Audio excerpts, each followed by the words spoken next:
Assalamualaikum warahmatullahi wabarakatuh dan selamat siang. Waalaikumsalam warahmatullahi wabarakatuh. Selamat siang.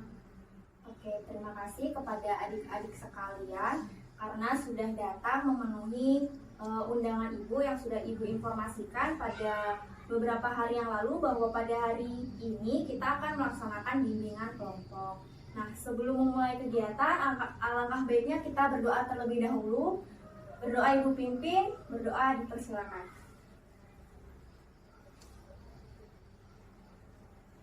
Berdoa selesai.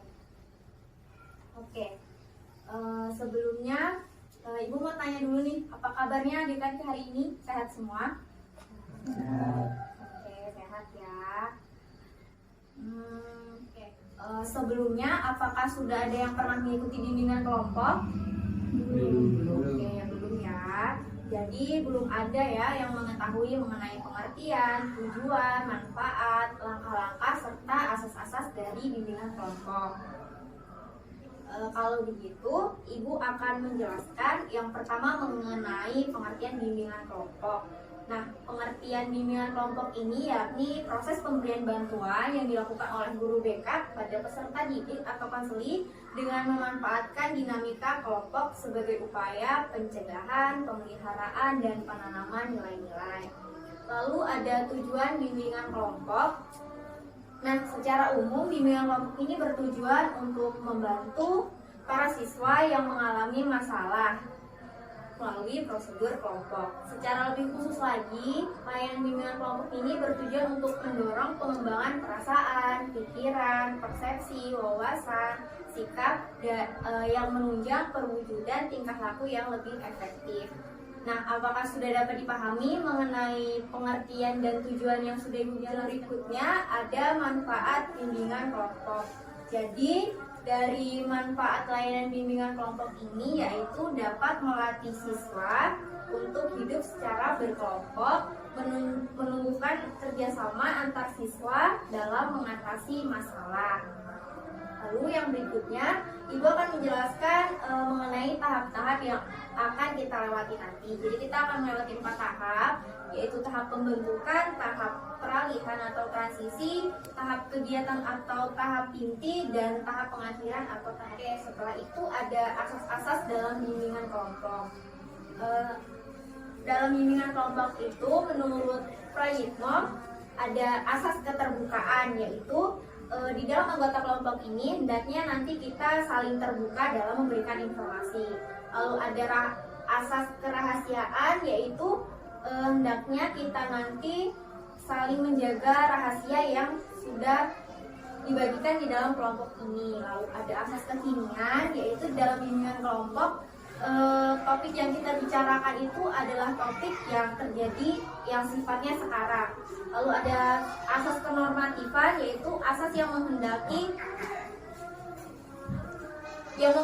norma dan cara berkomunikasi yang baik. Oke. Nah, sekarang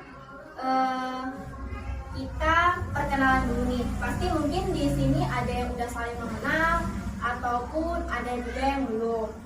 Perkenalannya meliputi menyebutkan nama, kelas, dan hobi. Ayo mulai, siapa dulu yang mau memperkenalkan diri? Dari sini, ada di sini. Oke. Nama, kelas, hobi.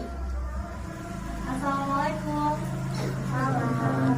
Perkenalkan, nama saya Kalsum Burhani Putri dari sekolah SMA Negeri 11 Samarinda, kelas 12 MIPA 3. Hobi saya memasak. Perkenalkan, nama saya Nurul Hidayah, asal sekolah SMA 11 Samarinda, kelas 11 sosial 2. Hobi saya memasak. Oke, terima kasih. Ya. Oke, sekarang giliran Ibu yang memperkenalkan diri. Perkenalkan, nama Ibu Santi Rahmawati. Kalian bisa memanggil Ibu Santi. Hobi Ibu menonton.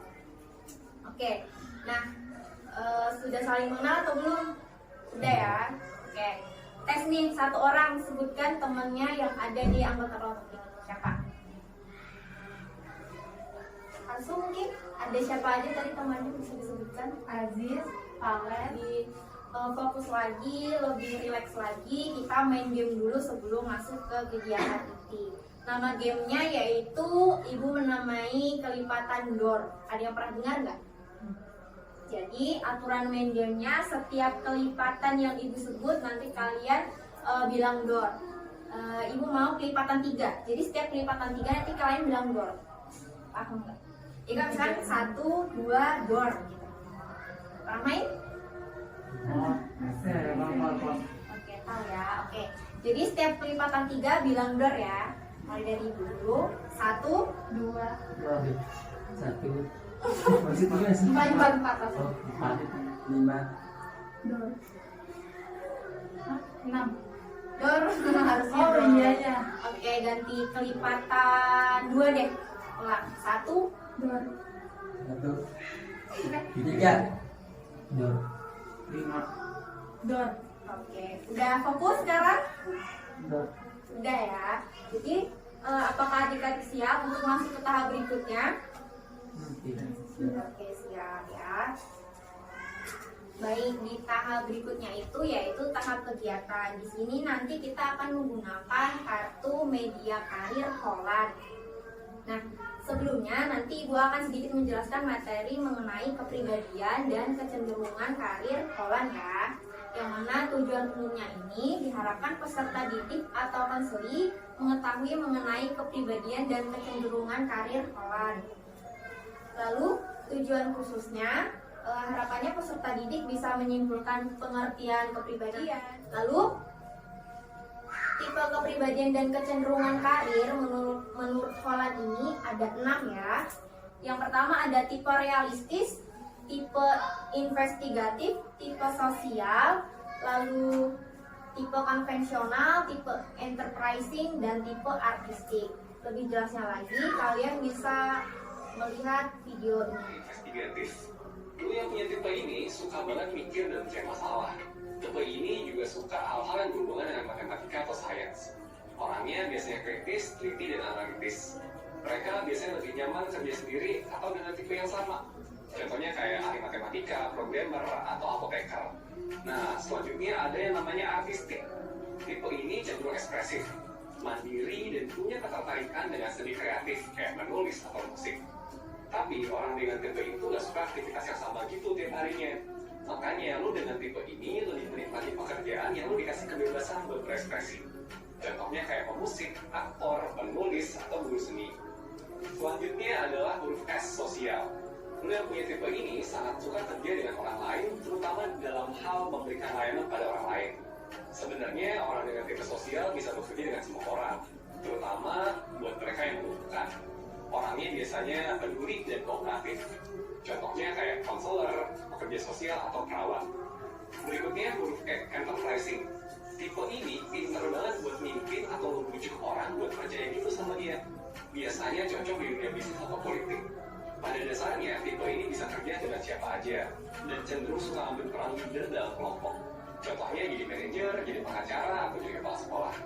Nah, yang terakhir, huruf C adalah tipe konvensional. Nah, lo yang mungkin ada di tipe ini bakal suka sama pekerjaan yang sistematis dan suka buat ikutin instruksi. Misalnya kerjaan yang berhubungan sama angka, catatan, atau mesin yang berulang-ulang. Mereka juga suka sama kegiatan yang repetitif dan cara kerjanya nggak berubah. Beda banget nih sama tipe artistik. Tipe ini bisa bekerja dengan siapa aja asal pembagian tugasnya jelas. Lo bisa jadi sekretaris, atau jadi kasir, atau jadi teller bank gitu ya. Yang perlu perhatiin, meskipun lo punya tipe yang sama nih dengan temen lo, belum tentu cara kerja lo itu ya benar-benar sama gitu. Karena setiap kepribadian itu pasti punya kelebihan masing-masing. Terus mungkin aja nih, lo nemuin diri lo punya beberapa tipe yang gak masalah. Coba deh lo lihat lagi gambar ini. Tipe yang berdekatan biasanya emang berhubungan gitu, kayak tipe realistik ya. Nah, biasanya kalau misalkan lo tuh punya tipe realistik, lo tuh cenderung juga punya misalkan minat buat sesuatu yang investigatif atau konvensional.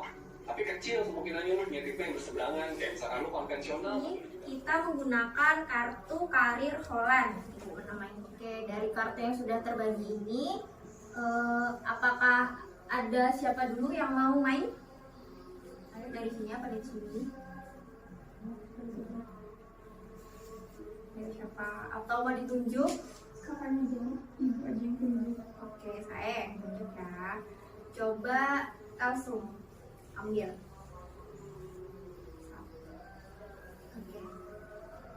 Menurut kamu apa itu kepribadian? Oke, menurut Kalsum apa itu kepribadian? Watak atau sifat? Faktor apa saja yang mempengaruhi kepribadian? Ada faktor apa saja tadi yang mempengaruhi kepribadian? Lingkungan, Ya, sama sosial. Bawaan?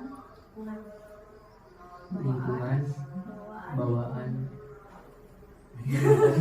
bawaan, lingkungan. Oke, Bawaan, yang bawaan lingkungan. itu apa tadi contohnya? Yang diturunkan dari dari orang tua, ya. Kalau lingkungan contohnya seperti bermain di halaman rumah. oke. Dari 6 tipe kepribadian, Olan jelaskan 2 kepribadian yang paling kamu pahami. Oke, dari 6 yang sudah ditonton dari video tadi, tipe mana yang Rian pahami? Realistik. Ya, gimana itu tipe realistik? Cirinya orangnya seperti apa, terus pekerjaannya masuk kemana tadi? Kerjanya masuk ke Berdasarkan tipe kepribadian Holland, kamu termasuk ke dalam tipe yang mana dan jelaskan. Oke, menurut Daya, dari yang video sudah ditonton tadi, Daya masuk ke tipe kepribadian yang mana? Kan ada realistik, sosial, Sosial. kenapa tuh? Oke, sebelum diakhiri, Ibu mau menyampaikan kesimpulan terlebih dahulu. Jadi manusia itu ternyata memiliki berbagai macam tipe-tipe kepribadian ya, dan dalam memilih karir pun tidak bisa asal-asalan agar kita merasa cocok dan nyaman di dalam bekerja. Kita juga perlu memperhatikan tipe-tipe kita. Misalkan kita tipe sosial, berarti pilihan pekerjaan yang cocok untuk tipe sosial itu apa biar kita nyaman bekerja di dalamnya. Oke, baik. Sebelum diakhiri, karena Ibu tadi sudah menyampaikan kesimpulan, Ibu mau mendengar kesan dan pesan dari kalian. Ayo, siapa yang mau menyampaikan kesan dan pesannya? Mungkin langsung. Kesannya membuat kita jadi lebih tahu, Dan pesannya bisa jadi evaluasi ya untuk pertemuan berikutnya. Nah, sebelumnya Ibu minta tolong untuk mengisi lembar evaluasi. Silakan langsung diisi dan nanti langsung dikumpulkan ke Ibu ya. Bagaimana? Sudah?